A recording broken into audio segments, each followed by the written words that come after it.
3800 साल तक ज़मीन पर इंसान साख्ता सबसे बुलंद इमारत का एजाज़ रखने वाले हरम दरियाए नील के मगरबी किनारे से 5 मील दूर अल जज़ीरा नामी गांव गज़ा में वाक़ है।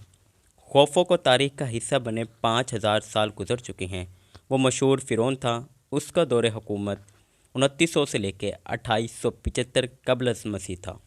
मतलब जब हज़रत यूसुफ़ अलैहिस्सलाम ने मिस्र के वज़ीर की हैसियत से काम किया तो एहराम मिस्र काफ़ी कदीम हो चुका था और वो यकीनन इसे देखते होंगे। तब हरम आज की निस्बत ऊंचा था। गुज़श्ता सदियों में इस हरम के पत्थर काहिरा और महल तामीर करने के लिए इस्तेमाल किए गए।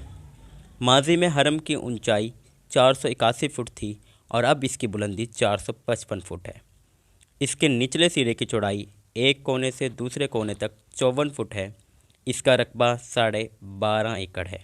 इसमें पत्थर के 23 लाख ब्लॉक इस्तेमाल किए गए हैं और हर पत्थर का वज़न 2.5 टन है। इसका रकबा 8 करोड़ 50 लाख मुरब्बा फुट है। दोस्तों, एहराम फ़िरौन मिस्र की तारीख़ के कदीम बादशाहत वाले दौर में चौथे ख़ानदान के फ़िरौनों ने तामीर करवाए। एहराम बादशाह खोफो, खाफरा और मनकूरा के हैं। मकबरे की तामीर के लिए 1 लाख मजदूर भर्ती किए गए, जिन्होंने 10-10 हज़ार के ग्रुप में काम किया और हर 3 माह बाद ये ग्रुप बदल दिए जाते।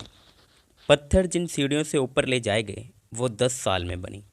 हरम खुद भी 20 साल में तामीर हुआ। हेरोडोटस ने अपनी सियाहत मिस्र के दौरान खाफरा के एहराम के दरवाज़े पर एक मिस्री ज़ुबान में तहरीर देखी, जिसके मुताबिक एहराम के मेहमानों और मज़दूरों के लिए रोज़ाना 1600 टन चांदी यानी 2.5 लाख रुपए खर्चा खाने पर आता था। इन एहरामों के जोड़ 1 इंच के 1000वें हिस्से तक दुरुस्त हैं और ये दुनिया के सबसे कदीम अजाइब हैं। इनमें खोफो का मकबरा सबसे बुलंद है और ये अब तक बनाए गए पिरामिड्स में सबसे ऊंचा है। एहराम को अंदर से देखने के लिए पहले ऊपर और फिर नीचे की तरफ जाना पड़ता है। यानी अगर आप वहां जाएं तो आपको नीचे उतरना और झुककर चलना पड़ेगा। पहले पिरामिड का दरवाज़ा चोल पर घूमने वाला था, जिसका वज़न तकरीबन 20 टन था, जो अंदर की तरफ धक्का देने पर आसानी से खुल जाता था, लेकिन बाहर की तरफ से इसे ढूंढना बहुत मुश्किल था, क्योंकि ये दीवारों के साथ मुकम्मल तौर पर मिल जाता था।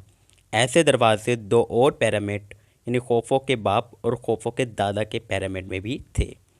इस पिरामिड को बनाने के लिए जो ओखली इस्तेमाल की गई वो आज तक नहीं बनाई जा सकती। ये तज्जिया भी किया गया है कि वो ओखली इस्तेमाल होने वाले पत्थरों से भी ज़्यादा मजबूत थी, कि वो पत्थर आज भी अपनी जगह पर कायम हैं। मकबरे के अंदर कोई लिखाई या कोई हायरोग्लिफ्स नहीं मिले। हायरोग्लिफ्स वो आर्ट जिसमें इबारत को अल्फाज की बजाय तस्वीरों में लिखा जाता है। अगर हम आज इन जैसा पिरामिड बनाना चाहें तो नहीं बना सकते, क्योंकि हमारे पास वो टेक्नोलॉजी नहीं है जो पिरामिड बनाने के लिए ज़रूरी है। एहराम की तामीर में ग्रेनाइट के ब्लॉक और चूने के पत्थर इस्तेमाल हुए थे। मकबरे के अंदर कफन दफन के लिए 3 कमरे थे, जिनमें से एक ज़ेर ज़मीन दरियाए मिट्टी की तह में मौजूद चट्टानों से बनाया गया था। तीनों कमरों में बादशाह का कमरा सबसे ऊंचा था। खोफो मलका के कमरे को अपनी बीवियों के लिए इस्तेमाल करने का कोई इरादा नहीं रखता था। ये कहा जाता है वो इसे अपने मुजस्समे के लिए इस्तेमाल करना चाहता था। खूफो का मकबरा मखरूती शक्ल का मुसल्लिस नुमा 4 पहलू मीनार है। इसकी सबसे निचली मंजिल एक मुरब्बा चबूतरे की मानिंद है, जिसका हर ज़िला 763 फुट तवील है। इसकी चौड़ाई 4.8 फीट है। इस चबूतरे पर एक और चबूतरा बनाया गया, जिसकी लंबाई और चौड़ाई कम से कम रखी गई। इस तरह करते करते मीनार की चोटी तक 200 के करीब चबूतरे रखे गए। लंबाई और चौड़ाई में कमी की वजह से वो सीढ़ियाँ बन गए। 820 ईस्वी तक इस हरम की अंदरूनी कैफियत किसी को मालूम ना थी। इसी साल खलीफा मामून रशीद ने बहुत मेहनत और कसीर सरमाया खर्च करके इसे शुमाल की तरफ से खुलवाया। हैरान कुन बात यह है कि शगाफ के पास से ही मामून रशीद को इस कदर ज़र नकद रखा हुआ मिला, जितना इस अजीम हरम को खुलवाने में खर्च हुआ। कहा जाता है इसे तामीर करने वाले نجومیوں نے اپنے علم نجوم سے یہ بات معلوم کر لی تھی کہ اسے کھلوانے پر کتنا خرچہ آئے گا اور اس کو فلاں سن میں فلاں بادشاہ کھلوائے گا۔ ایسی ہی ایک روایت مولانا شبلی نعمانی نے اپنے سفر نامہ میں تحریر کی کہ 593 ہجری میں سلطان صلاح الدین ایوبی کے بیٹے ملک العزیز نے بعض عاقبت اندیشوں کے کہنے پر احرام کو مسمار کرنے کی کوشش کی، مگر لاکھوں روپے ضائع کرنے کے بعد جب صرف اوپری سطح کو نقصان پہنچا تو اس نے اپنا کام بند کروا دیا۔